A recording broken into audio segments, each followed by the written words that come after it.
everyone, and welcome to English Pod. My name is Marco. I'm Amira. Hey, Amira, how are you today? I'm doing great. What about you? I'm doing pretty good. I'm excited about this lesson that you have for us today. Yes, it's actually a very, very useful lesson. It's about someone asking his boss for an assistant. Oh, okay, an assistant. What's an Yes. assistant? Well, it's someone who helps you with your work around the office. Okay, great. So let's listen to this dialogue, and when we come back, we'll take a look at all the interesting and useful vocabulary that you'll find.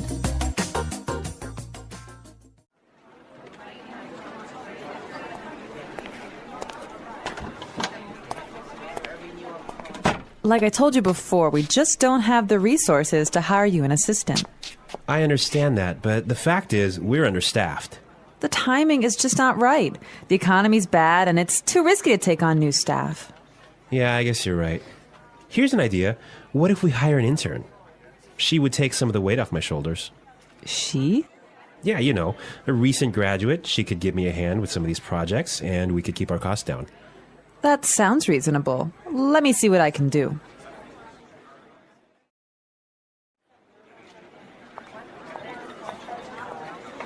Tony, I'd like to introduce you to your new assistant.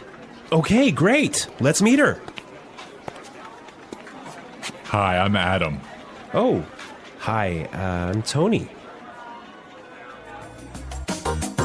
And we're back. Tony, he's surprised, huh? Yeah, he's, I don't know why, though, he's surprised. I think we should talk about that a little bit later. Yes, for now, let's look at some interesting vocabulary and phrases here. Marco, I know you've chosen one for us. Yeah, the first one that I want to take a look at is resources. Resources. Resources. Resources. And that means, in this text, basically money. Right. So the office doesn't have enough money. Okay. I've chosen another interesting word for you, and that's understaffed. Understaffed. Understaffed. Understaffed. Now, understaffed means that they don't have enough people working there. They don't have enough workers. Right. They don't have enough employees. Perfect. Okay. The next one is timing is just not right. The timing is just not right. The timing is just not right. The timing is just not right. Okay, let's listen to how we can use this entire phrase in a different situation so then we can understand what it means. Let's listen.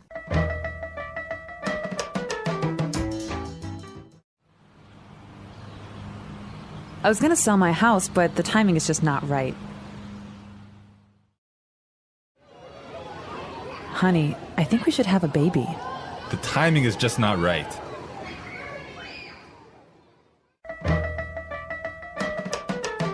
Okay, great. I guess that makes it clear. Yes, actually, it's very obvious that it means that it's just not a good time. Right. Perfect. Yeah. I have another interesting phrase for you, which is weight off my shoulders. Weight off my shoulders. Weight off my shoulders. Weight off my shoulders. So, to take weight off my shoulders is another way of saying to help me with my work or to take some of my work away from me. If you have a lot of things to do and I come and help you, that means that I took some of the weight off your shoulders. Yes. Let's look at the next phrase that we have here, and it's give me a hand. Give me a hand. Give me a hand. Give me a hand. Okay, now this is not literal. It's not that I'm going to give you somebody's hand, right? Let's listen to some examples, and then we can come back and explain what it means.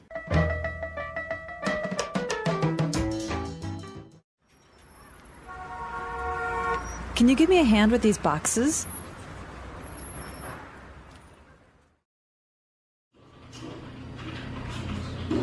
Neil, I'll need you to give me a hand with the sales reports.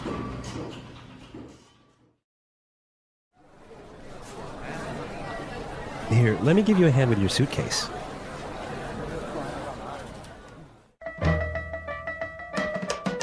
All right. Give me a hand is another way of saying help or to help out.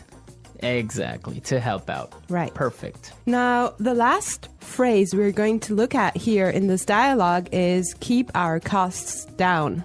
Keep our costs down. Keep our costs down. Keep our costs down.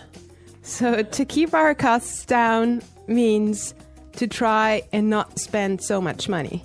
Exactly. Many companies, for example, now control how much printing you do, Yes. right? To yes. keep the costs down of paper. Yeah, so in other words, they do not want to have unnecessary spending. Perfect. Okay, I think it's time for us to listen to this dialogue one more time. But I want everyone to listen and see why Tony is surprised at the end when he meets his intern, when he meets his assistant.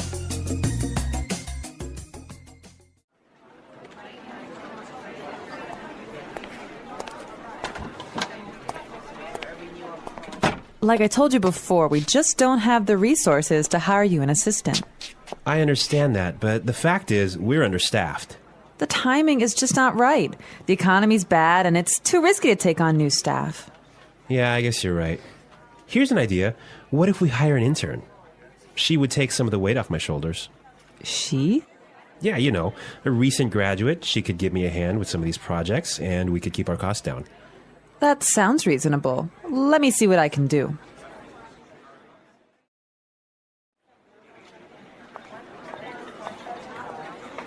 Tony, I'd like to introduce you to your new assistant.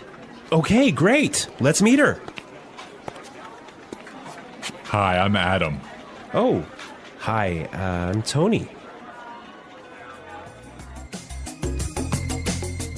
Well, you know, Marco, I think that Tony was really surprised because he was kind of hoping to have a female intern. Yeah, I think that's exactly what he was expecting. Maybe this guy is a little bit sexist. He thought that an intern should be a girl. But instead, he got Adam. Exactly. And it looks like Adam is really big and really tall because he's got that deep voice. Right. An intern, Marco, do you want to elaborate on that? Working at a company with a very low salary or sometimes no salary at all. But what you're gaining is experience and you are learning a lot of things. Everyone who has been an intern or had an intern knows that sometimes they are not treated all that well. Sometimes they just serve coffee or they have to do paperwork. Or like photocopying things. Exactly. Yeah. But some internships are really, really cool and some are really good experiences for learning. Yes, definitely. Actually, I know a friend of mine. She used to work as an intern in one of those really big companies, and she told me that she has gained so much experience doing that. Yeah, I mean, even if you don't get paid, the experience that you get is really good. And that just opens doors for maybe getting another job. Or sometimes the interns get hired by the company to stay because they do such a good job. Yeah, I think that's mostly the case, huh? Yeah, that happened to me once. I started working as an intern, and after 3 months, I was hired by the company. So it does happen, believe me. So you did a good job. Yeah, of course. All right, folks, we're out of time today. I hope that you enjoyed our lesson. Asking for assistance. When people need help, they ask for assistance. This can happen in many situations.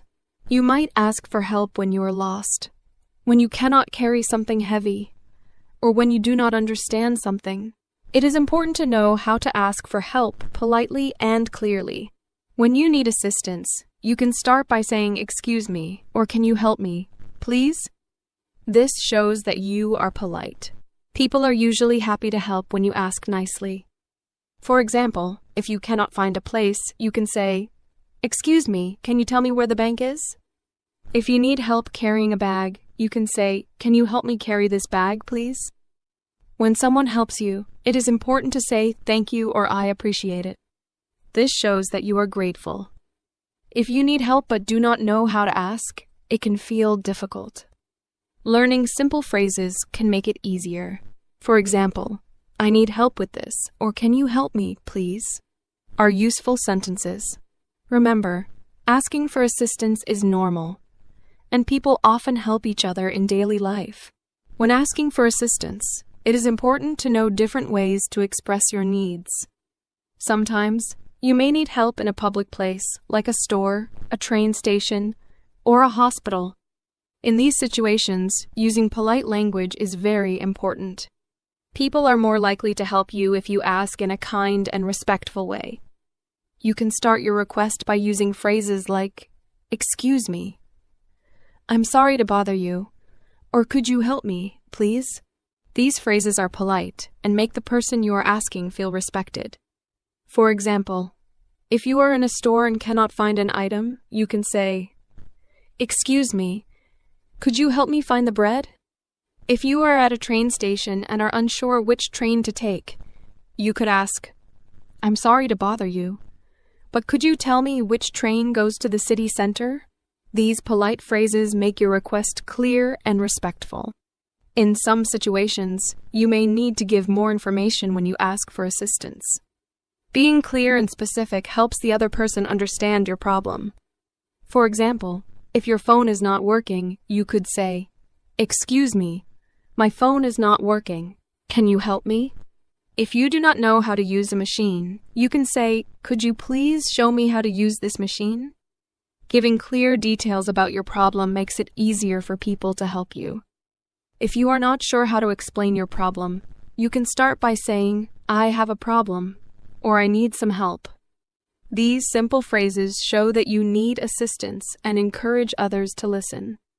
When asking for help, it is also helpful to pay attention to the situation. If someone looks busy, it is better to wait or find someone else to ask. For example, if you are in a store and a worker is helping another customer, you can wait until they finish. When they are free, you can say, "Excuse me, can I ask for your help?" This shows that you are patient and respectful of their time. If you are in a hurry and need help quickly, you can say, "I'm sorry to bother you, but it's urgent. Can you help me, please?" This helps the other person understand that you need help right away. In addition to using polite language, your tone of voice and body language are also important. When asking for help, try to speak clearly and use a calm voice. If you speak too quietly, the person may not hear you. If you speak too quickly, they may not understand you. A clear and calm voice helps others understand what you need. Your body language also sends a message.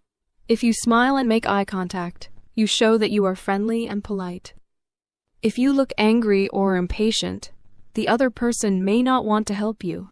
Being polite with both your words and actions makes it easier for others to respond positively to your request. Sometimes people may not be able to help you, and that is okay.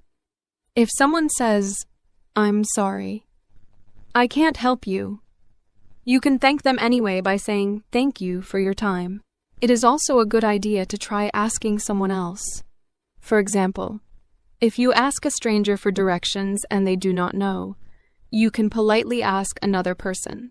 Being patient and polite increases your chances of getting the help you need. If you are in a place with many workers, like a store or a hospital, it is usually easy to find someone else who can assist you. When you receive help, always remember to show gratitude. Saying thank you or "I really appreciate it" shows that you value the other person's kindness.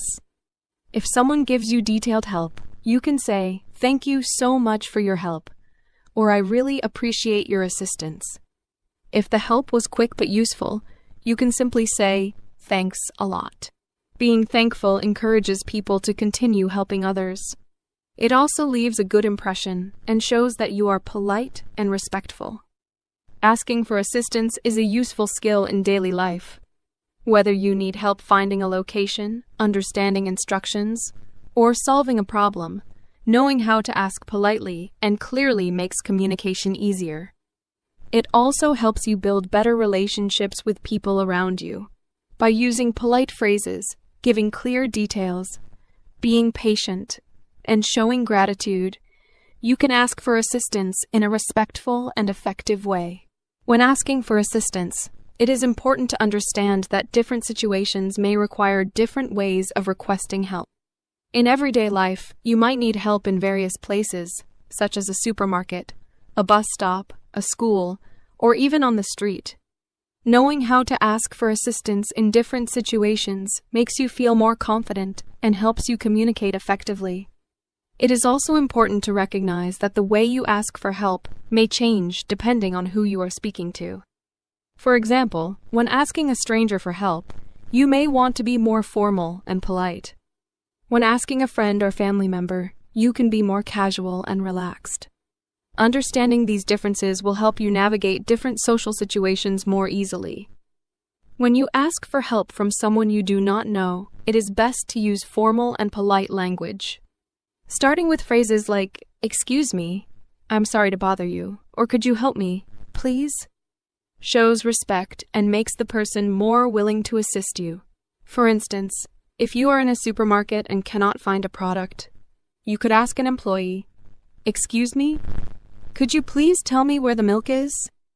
If you are lost in a new city, you might stop someone on the street and say, "I'm sorry to bother you, but could you help me find the train station?" These polite expressions make your request sound kind and respectful, which increases the chances that the other person will be happy to help. When you are asking for help from someone you know, you can use more casual and simple phrases.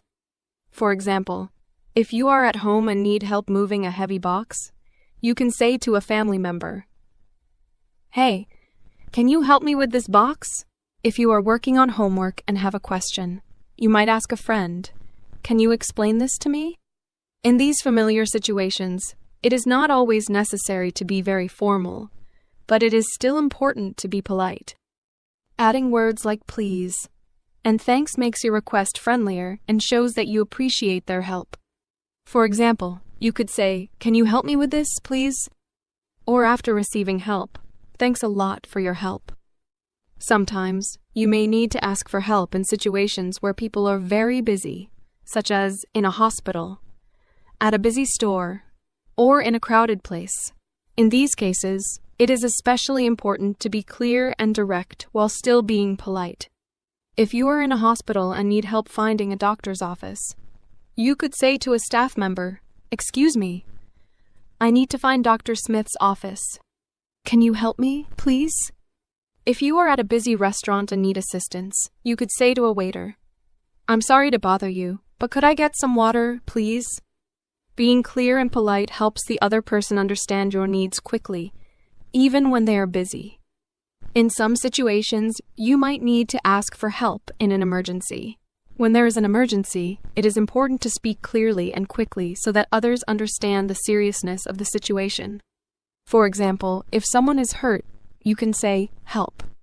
Someone is injured. Please call an ambulance." If you see a fire, you might say, "There's a fire. Please call the fire department." In emergencies, people understand that you must speak directly and urgently, so it is okay to be less formal. However, it is still helpful to speak clearly and loudly so that others understand and respond quickly. When you ask for assistance, it is also helpful to use gestures or body language to make your request clearer.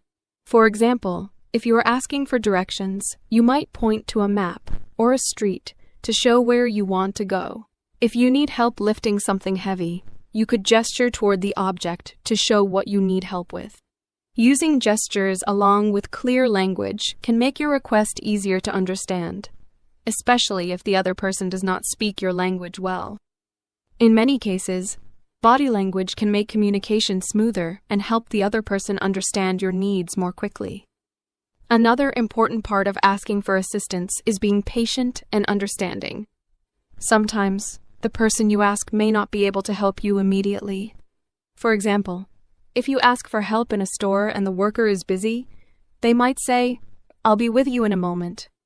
In these cases, it is important to wait politely until they are available. If someone cannot help you at all, you could try asking someone else.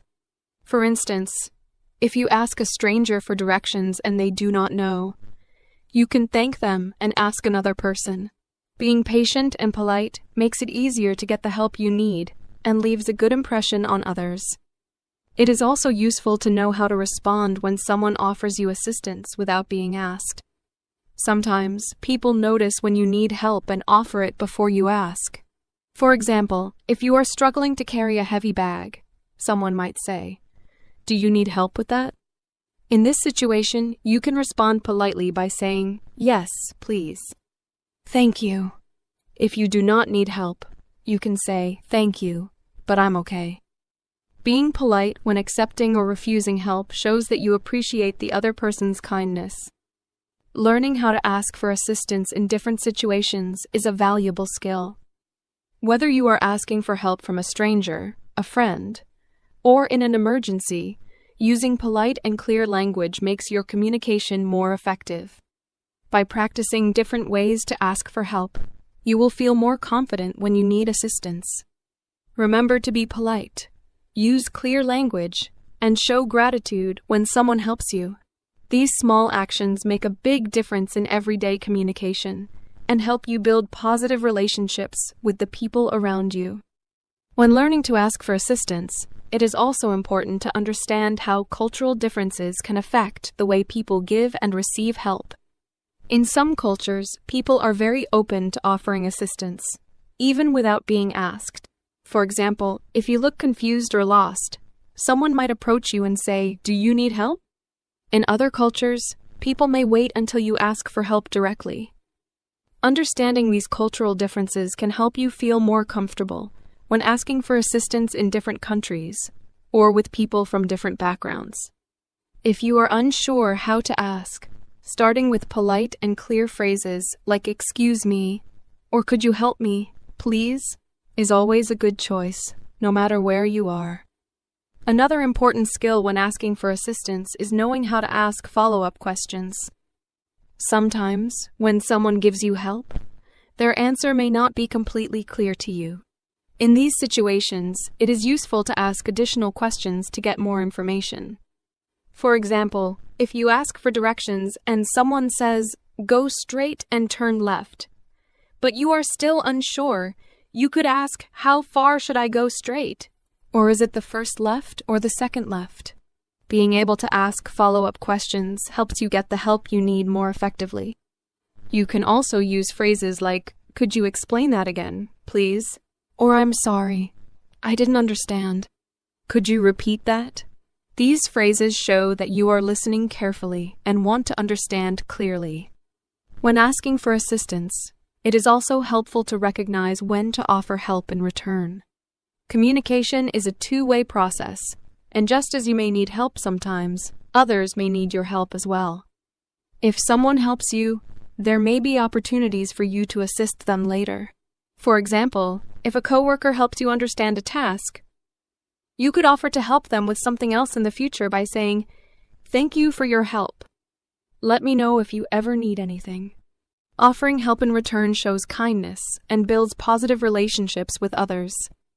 Even if you cannot directly repay someone, a sincere "thank you so much for your help" shows that you value their time and effort. It is also useful to know how to ask for assistance when you are using services such as public transportation, customer service, or healthcare. In these settings, you may need to ask for help with specific problems. For instance, at a train station, you could ask, "Could you help me find the right platform, please?" When speaking to customer service, you might say, "I have a problem with my order. Could you assist me?" In a doctor's office, you could ask, "Could you help me understand these instructions?" Using specific language helps people in these roles understand your problem quickly and find a solution. Additionally, being patient and respectful with service workers is especially important, as they often assist many people throughout the day. Sometimes, you may need to ask for assistance in a professional or formal setting, such as at work or school. In these environments, it is best to use polite, clear, and professional language. For example, if you do not understand a work assignment, you could ask your manager, "Could you clarify the instructions for this task, please?"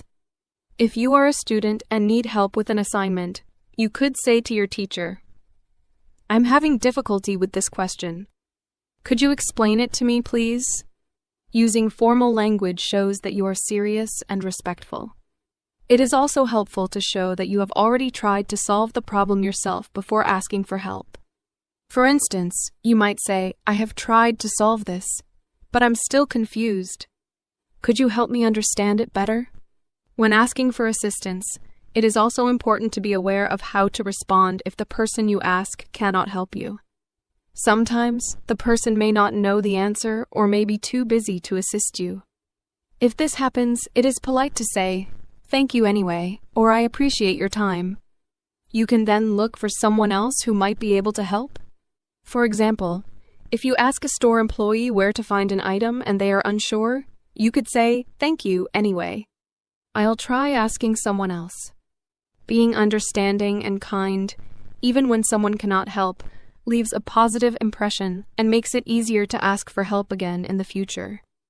In some cases, you may need to ask for assistance using technology. For example, if you're using a website and have trouble, you might need to contact customer support. Many websites offer live chat, email, or phone support where you can ask for help. In these situations, it is important to describe your problem clearly and politely. You could say, "Hello, I'm having trouble logging into my account. Could you assist me, please?" If you are using a self-service kiosk at a store or a ticket machine and do not understand how it works, you could ask a nearby worker, "Excuse me, could you show me how to use this machine?" Being able to ask for assistance with technology is becoming more important as many services move online. Another useful skill is learning how to ask for assistance in a group setting. Sometimes, you may need help when you are in a meeting, a classroom, or a social gathering. In these situations, it is important to be respectful and wait for the right moment to ask. For example, in a classroom, you could raise your hand and say, "I have a question. Could you help me understand this part, please?" In a meeting, you might wait until there is a pause and then ask, "Could you clarify that point, please?" Being respectful of the group and asking your question clearly helps you get the help you need without interrupting others. Asking for assistance is an essential life skill that helps you navigate different situations with confidence. Whether you are asking for directions, seeking help with a problem, or requesting clarification, using polite and clear language makes communication easier. Remember to be patient, respectful, and grateful when others assist you. Practicing these skills in everyday situations will improve your ability to ask for help effectively.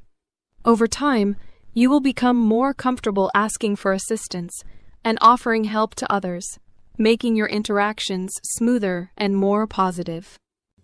The English Pod Audio Review.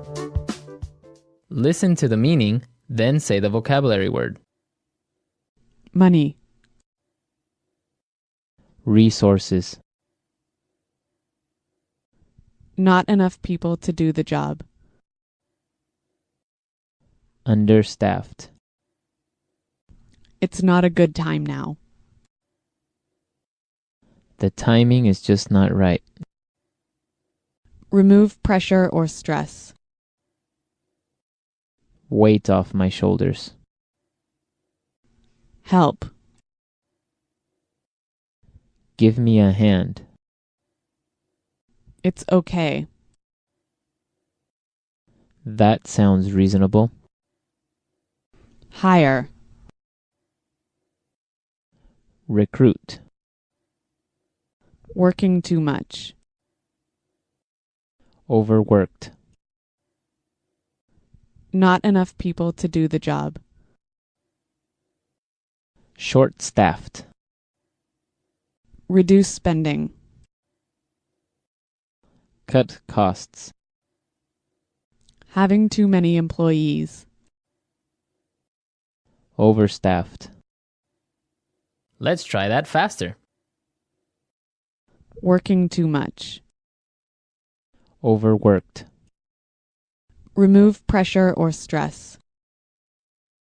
Weight off my shoulders. Having too many employees. Overstaffed. Reduce spending. Cut costs. Hire. Recruit. Money. Resources. It's okay. That sounds reasonable. Not enough people to do the job. Understaffed. Not enough people to do the job. Short-staffed. Help. Give me a hand. It's not a good time now. The timing is just not right. Now say the word and hear it in a sentence. Resources. We would like to use more resources to increase our sales. Resources. We don't have enough resources to start a new project. Resources.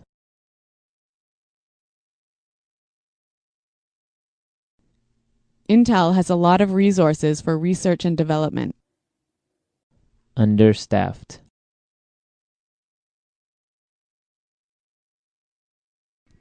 Hospitals in poor regions of Africa are understaffed. Understaffed. I did overtime last week because the company is understaffed. Understaffed.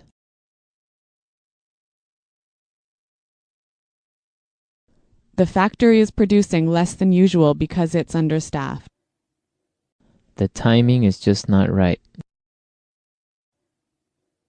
The timing is just not right.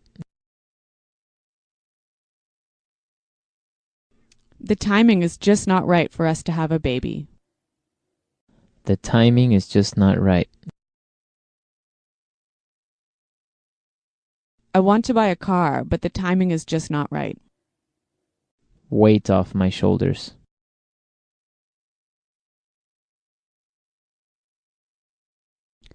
Could you help me plan the party? That would really take some of the weight off my shoulders. Weight off my shoulders.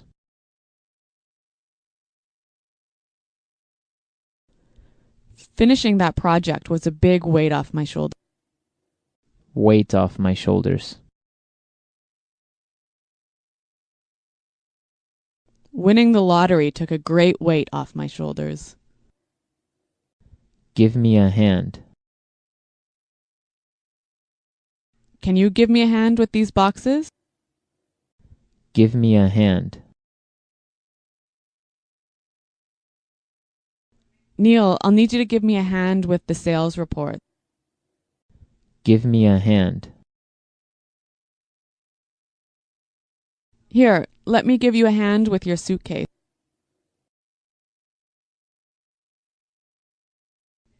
Paying $30 for new shoes sounds reasonable. Does that sound reasonable to you?